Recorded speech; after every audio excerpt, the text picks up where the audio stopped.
तो master supreme warrior के इस एपिसोड की शुरुआत वहीं से होती है जहां से पिछला एपिसोड खत्म हुआ था। पिछले एपिसोड के एंड में कहता वही जो यानके ने ज्ञान देना चालू कर दिया था। जो स्पेस एरिया होता है ना, सबसे पहले स्टेबिलिटी यहाँ पे चाहिए। दूसरा जो मेन इंपॉर्टेंट चीज रहता है डिस्टेंस, कि एक स्पेस एरिया कितना डिस्टेंस यहाँ पे कवर करता है। हम स्पेस एरिया काय को लगाते ताकि आने जाने के जो काम है ना आसान हो जाए, और लंबा लंबा जो डिस्टेंस है ना हम लोग कम टाइम के अंदर यहाँ पे पार कर ले। तो भाई डिस्टेंस मैटर यहाँ पे करता है, जितना ज्यादा बढ़िया रहेगा उतना ज्यादा सही यहाँ पे रहेगा। याद है तुम लोग को शायद मालूम नहीं रहेगा क्योंकि तुम सब नए आए हो। जब सबसे पहली बार हम ग्रेट रेस्ट्रिक्शन हेवन बिगिनिंग में गए थे, 10 साल का टाइम यहाँ पे लग गया था जाने में, तो वो बहुत ही ज्यादा टाइम यहाँ पर होता है।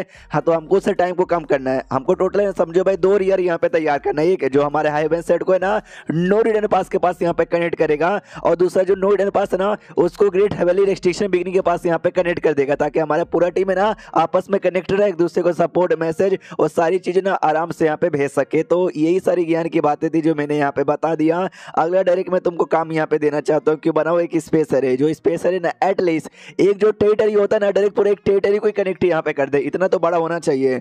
जो सुंदर लोग चौक जाते हैं कहते बाप रे भाई जितना हमारा टैलेंट जितना हमारा नॉलेज है, हमको तो नहीं लगता यार कि हम लोग ऐसा बना सकते हैं कि जो डायरेक्ट एक टेरिटरी को कनेक्ट यहाँ पे कर दे। जो सुंदर यान के कहते हैं डोंट वरी मैं हूं ना, मैं तुमको पहले करके दिखाता हूँ, उसको देखो समझो पूरा अच्छे से पढ़ने की कोशिश करो और तो जाके यहाँ पे करना। ये लोग कहते हो ठीक है, तो यान के यहाँ पे बनाने लग जाता है स्पेस एरे, जो कि हुआंग नाम की फोनिक्स थी। नोटिस करते कि एक सेकंड जो स्पेस एरे हम लोग लगाते हैं, जो ये यहाँ पे लगा रहा है लगभग सेम यहाँ पर है, लेकिन उसमें बहुत सारी छोटी मोटी कमियां हमने कर दी थी। वही कमियों को दूर करके उसने ठीक कर दिया। छोटी मोटी कमी दूर करने के चक्कर में सच्ची में स्पेस एरे तो काफी बढ़िया हो गया, पहले से ज्यादा स्टेबल भी हो गया और काफी दूर तक यहाँ पे कनेक्टेड भी है। तो यानी कि लगा देता हूँ, कहता देखो मैंने लगा लिया, किसी को और कोई डाउट है क्या? तो एक बंदा कहता मुझे दूसरा कहता मुझे भी है। बहुत सारे बंदे सवाल पूछते, तो यानी कि भी कहता होले होले आराम आराम से। उसके बाद ना काफी समय का टाइम गुजर जाता है, ये सिखा देता है और कहता है कि हाँ तो मैंने सिखा दिया। अब जो स्पेस एरे बनाने का काम है ना तुम वाइड गार्ड के टीम को यहाँ पे दे दिया। आई होप तुम लोग ये काम अच्छे से करो। वो लोग कहते हैं यस बहुत अच्छे से करेंगे। उसको दिन अंकल ली से कहता हूँ ठीक है अंकल ली मैं जा रहा हूँ, जो भी जिम्मेदारियां मैं आपको दे रहा हूँ। जो सुंदर अंकल ली कहता हूँ ठीक है, तो यहाँ के कहता अलविदा इतना बोल के ना निकल जाता है। तो अंकल ली को याद है क्या मेरे को जिम्मेदारियां देके जा रहा है? अबे लीडर साले तू है, तू सारी जिम्मेदारियां यहाँ पे संभाल। हराम खोर का बच्चा एक काम भी नहीं करता और मेरे वो काम यहाँ पे दे दिया। अब यहाँ पे आते भाई स्टार बॉन्डिंग के दूसरे किसी कोने पे, जहाँ पे दोनों जो नए ग्रेट एम्पर थे ना बड़े खुश यहाँ पे थे कि चलो यार हमारा एक और बंदा 9वें रैंक पे जाने वाला है। उतने में यान के आ जाता है, तो बहुत सारे बंदे कहते हैं यान के नमस्कार। ओयंग और साथी में एल्डर यू है ना, वो लोग यान के से कहते हैं यान के जल्दी से यहाँ पर आ। एल्डर यू जिसको हमने बहुत पहले यहाँ पे देखा भी था कुछ एपिसोड पहले, अगर आपको याद होगा तो। हाँ, तो सामने से उसका एक डिसेबल था जिसका लेवल अप यहाँ पे होने वाला है, और उसका और कोई डिसेबल नहीं है बल्कि शीडा उसका नाम है। याद नहीं एल्डर यू जब पृथ्वी पे आई मीन स्टार बॉन्डी पे आया था, एक बच्चा दिखा था जो बड़ा कमाल का था। उसकी माँ देने को तैयार यहाँ पर नहीं थी कि भाई मेरा बेटा खाली हाई हेवन सेट का मेंबर बनेगा।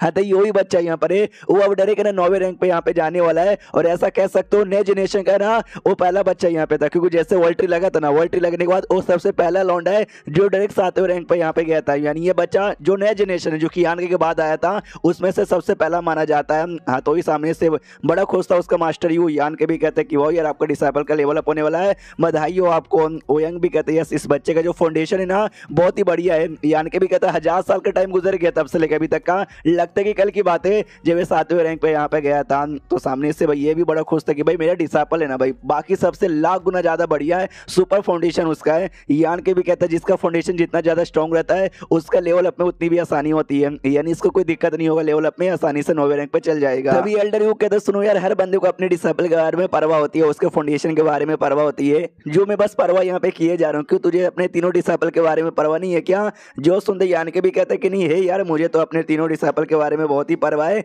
और वो तीनों भी कमाल के हो, तीनों भी डायरेक्ट 7वें रैंक पे गए थे, यानी बहुत ही जल्दी देखना वो तीनों भी 9वें रैंक पे चल जाएंगे। जो सुनते एल्डर यू कहते हैं कि हाँ भाई मेन कैरेक्टर के बच्चे हैं, आई मीन मेन कैरेक्टर के डिसाइपल ही नहीं जाएंगे तो कौन जाएगा?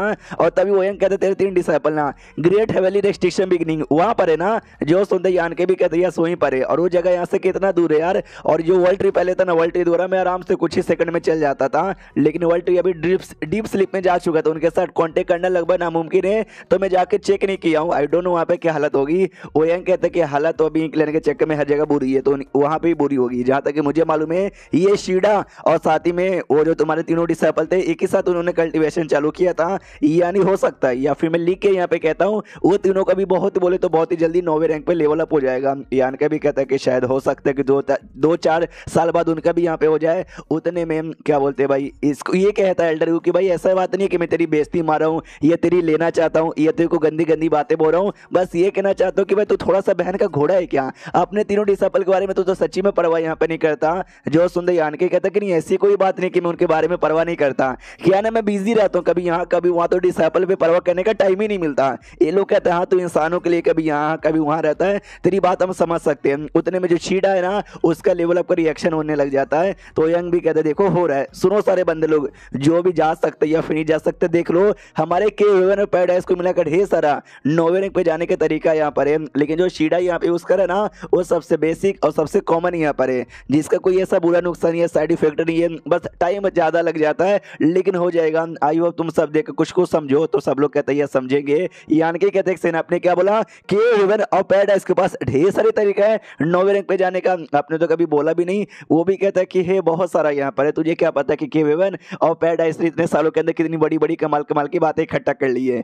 जो सुंदर एल्डर युग भी कहता है कि अरे यार ओयंग तेरी माँ का, ऐसा कुछ नहीं है, कोई बड़ा सीक्रेट यहाँ पे नहीं है, कॉमन सा नॉलेज है जो कि सारे के सेट वाले को मालूम यहाँ पर है। तुझे भी जानना है ना तो अपने हल्का सा बैटल में रिश्ते कर तो तरीके यहाँ पे पता कर सकता है, कुछ खास इंपॉर्टेंट यहाँ पे नहीं है भाई। ओयंग ना कुछ ज्यादा ही बोलता है। और यहाँ पे 15 दिन का टाइम गुजर जाता है, जो फाइनल स्टेप यहाँ पे था ना लेवल अप का उसकी बारी आ जाती है। एल्डर यू भी कहता है कि बोला वो सही सलामत होगा या नहीं होगा इसी फाइनल स्टेप पे डिपेंड है, तो भाई फाइनल स्टेप सही सलामत रहता है और हाँ हो जाता है उसका लेवल अप यहाँ पे हो जाता है। सब लोग कहते हैं भाई बधाई हो बधाई हो बधाई हो बधाई हो बधाई हो बधाई हो।